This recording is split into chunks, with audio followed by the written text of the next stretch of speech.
only 7 people on this flight. So here I was on a plane to Flores, Guatemala. I was flying from Cancun, and to Flores is actually not that far. The more common route to go there from Mexico is overland through Belize. But the pandemic was still causing troubles, so transit visas were expensive.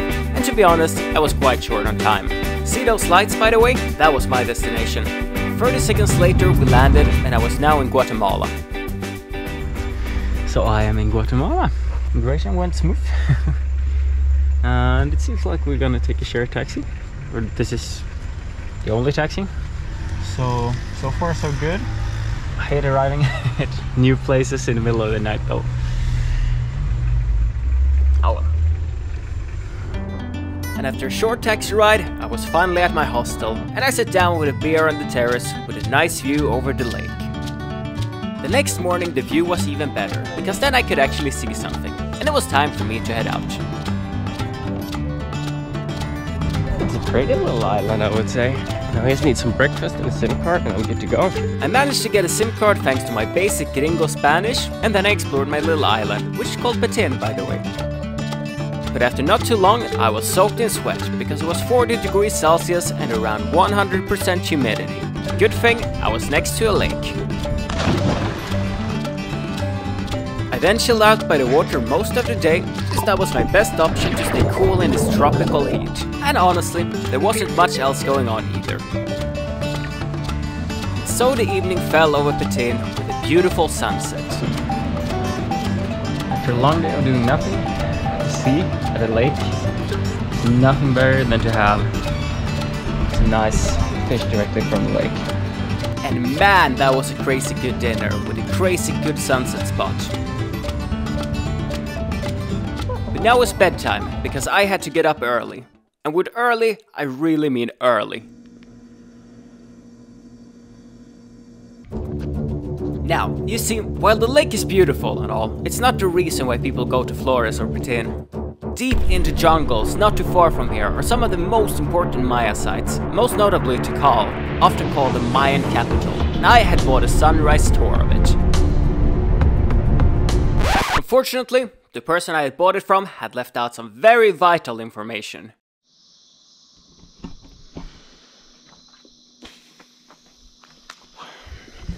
So apparently you have to buy your ticket the day before if you go on a sunrise tour. Nobody told me that. And that means I will not get into the park. I will miss the sunset and sunrise, and I'll have to wait 2 hours here for the next bus. Like, that is such a vital piece of information. Why didn't anyone tell me? 2 hours waiting now. I'm so fucking tired as well.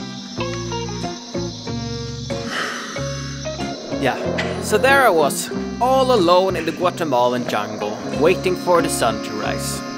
Well, not all alone. These the howling monkeys are crazy. It's pretty cool.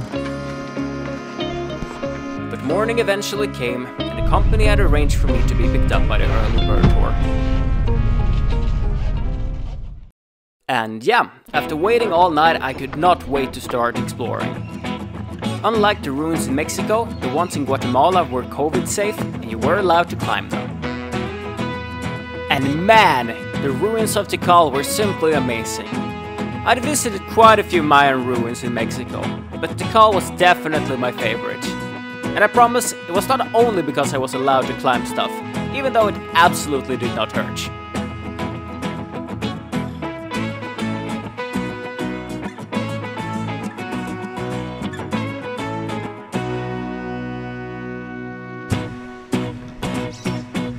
Oh well, the area is absolutely massive.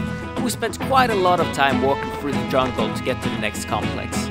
And if you're a Star Wars fan, you might recognize this view from episode 4. Supposedly the Millennium Falcon landed here on a planet called Yavin 4 or something. I've never seen Star Wars, so I don't know, to be honest. Nonetheless, it's so cool to see the pyramids rise up over the jungle, like skyscrapers made out of stone. And after exploring the ruins for a few hours on the way out of the park, I stumbled upon these little fellas. According to Wikipedia, they're called white-nosed coati, but I like the Swedish name for them better. No spare. I might not have seen the sunrise from the top of the pyramid, but I was still very happy with my visit. Also, apparently it was cloudy this morning, so I wouldn't have seen it anyway.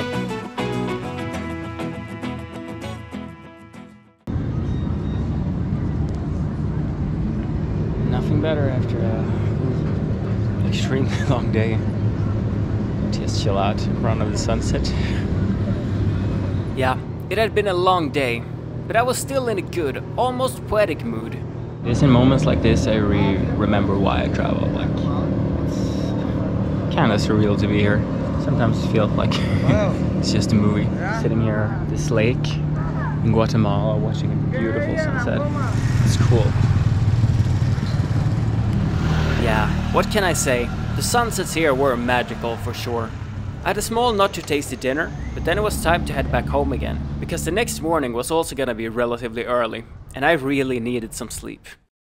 So this morning started with me having to repack my bags, since I noticed I did not have 20 kilo luggage allowance on my plane ticket, but 20 pounds, which is about 9 kilos. So I put everything heavy into my hand luggage, hoped that it would be enough, and that they would only weigh my checked luggage at the airport. I then found the fastest tuk-tuk driver in town, and before I knew it, I was at the airport.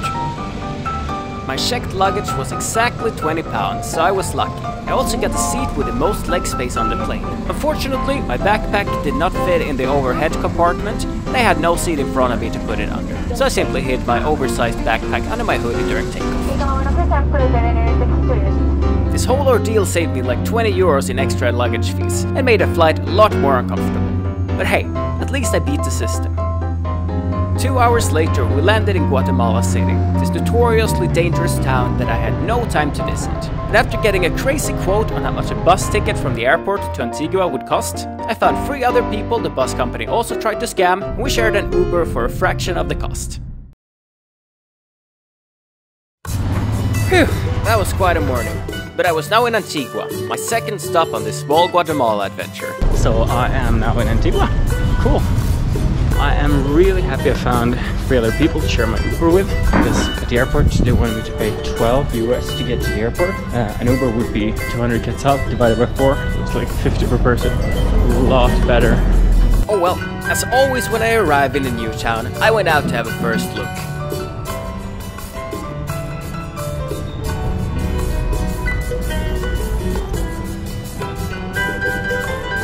This city really reminds me of Antigua. It really looks similar. I guess that's the thing with old Spanish colonial towns. They look colonial. Look like a small town is big and Petén. But it's cozy and I really like it. Feels like a pretty nice spot.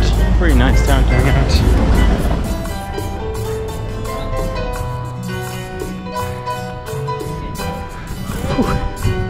That was a climb. Although it was a bit of a hike, this was my favorite spot in Antigua. Simply a great view over the town with a volcano in the background.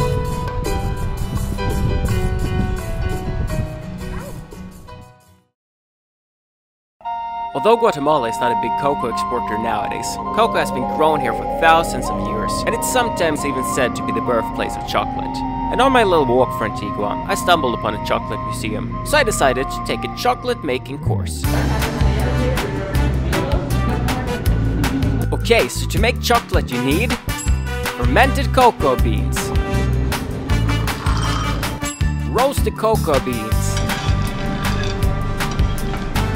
peel the cocoa beans,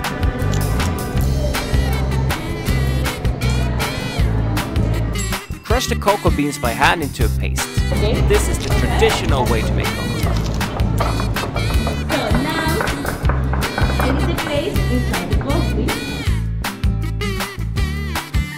Use a machine to grind cocoa beans into a paste. This is the modern, more efficient way to do it. Then you mix it with sugar or milk or whatever you want, let it harden, and voila, chocolate. We didn't have time to wait a few hours for it to harden though, so instead we made tea out of the cocoa peel.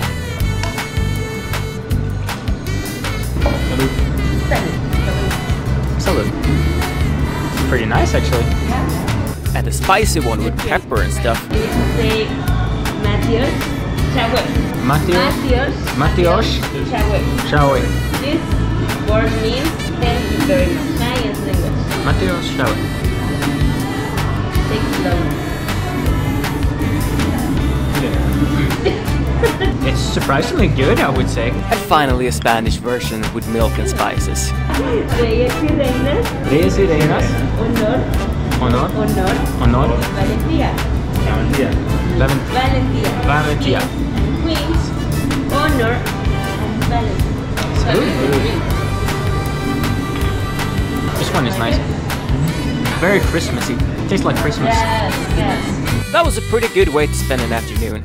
But while I was still at it with exotic beans, the next morning I headed to a coffee plantation. Stop here for a minute.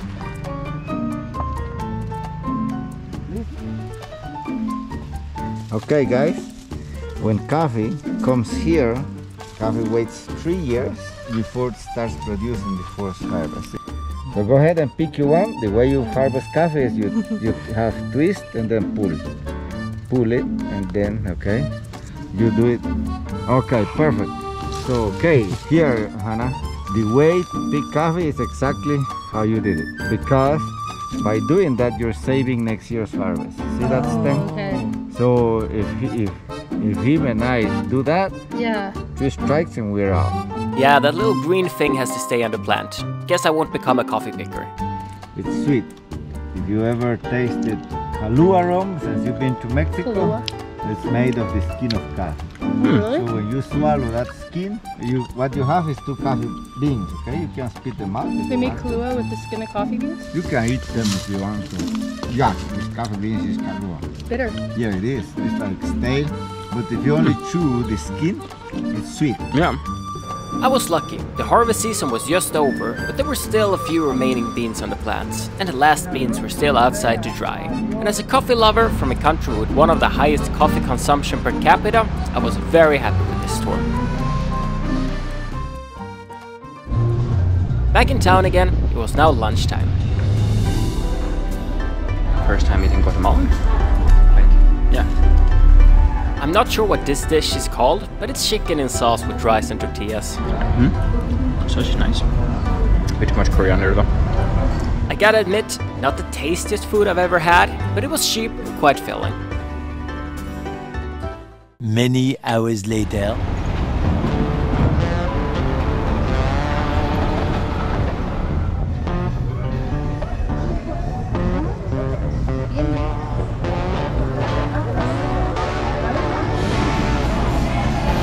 Street food in all honor, but this is apparently typical Guatemalan fast food. So, open fried chicken. Perfect for a hike. Yeah, that's actually the main reason why I came here at all. Not the fried chicken, but the hike. You'll see in just a minute what I mean with hike. So Antigua is located next to quite a few volcanoes, of which a handful are active. And supposedly, there is one called Acatenango, which you can climb. Acatenango is currently not active, but the volcano next to it, Volcán de Fuego, is, which gives you a great view of its eruptions. So yeah, that is what I was gonna do. I was gonna climb a volcano. And after we had received some warm clothing, food for the hike, and a walking stick, we started our 1,525 meter climb.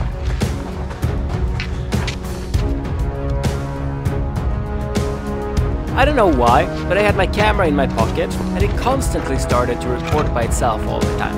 I have around 40 minutes of this angle at different points of the hike, if anyone is interested. Anyway, it is a tough hike, and the higher we got, the thinner the air became, making the climb even more exhausting. Around the 3,000 meter mark, the air got noticeably thinner, and a lot of people started feeling early signs of altitude sickness, such as headache. But the views were amazing from here, and we kept pushing forward. And after not too long, we finally reached base camp, 3,756 meters above sea level. And the reason why I had gone with this company was very simple. Their base camp had a great view of Volcán de Fuego. Great view of the volcano. Just looked like the world is ending, like there's nothing around us. Yeah, the weather gods had other plans. They teased us a little bit with almost giving a clear view just to take it away again. But finally they decided to take it away completely at least.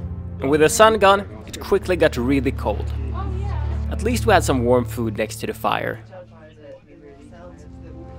After the dinner, the guides promised to wake us up if the sky got clear during the night, so I went to my tent to get a few hours of sleep. It's what I woke up to. I rushed out of my tent to finally see some lava, but no, I was too late. I'm just gonna wait until the next eruption. Yeah. It's supposed to be what, 20 minutes or something? Yeah, something like that. So, I've had a few hours of sleep now, so. We all waited for the next eruption. 5 minutes passed. 10 minutes. 20, 30, but no eruption. Most people had gone back to sleep by now, but me and the guy I shared tent with refused to go back to bed. I played around with night mode on my camera and got some pretty cool shots of the volcano, but no lava. After almost 1.5 hours, we were freezing and just about to give up when... Ah, that's cool. That's cool.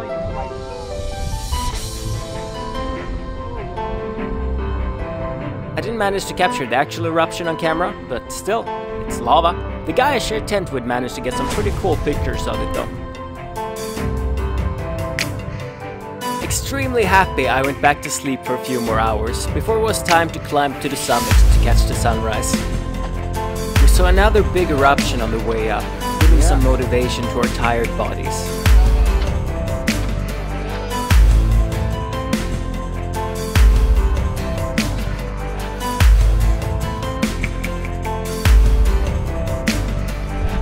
Finally, we were up.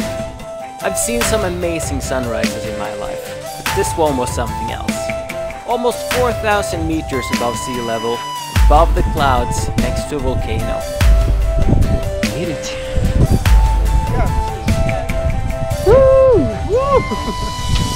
Yeah, crazy experience indeed.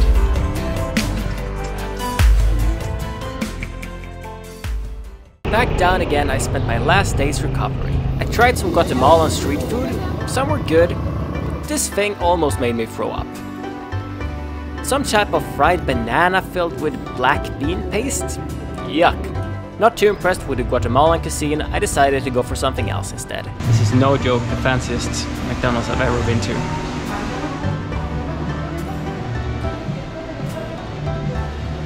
And with that, my stay in Antigua was over, and I once again headed to the airport in Guatemala City.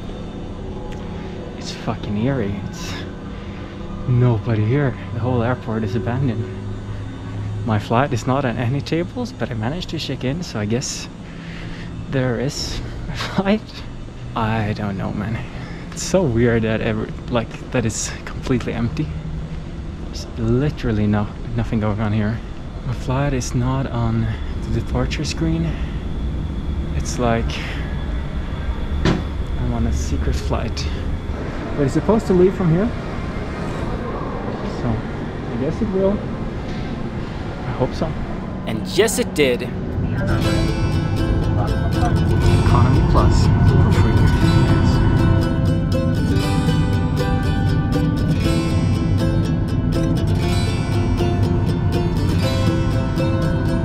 Let's go to the US. Sitting like a king in Economy Plus, I was now gonna try to get a few hours of sleep on this red-eye from Guatemala City to Washington, D.C. I hope you enjoyed my Guatemalan adventures. Feel free to like and subscribe in that case, and I'll see you in the United States of America.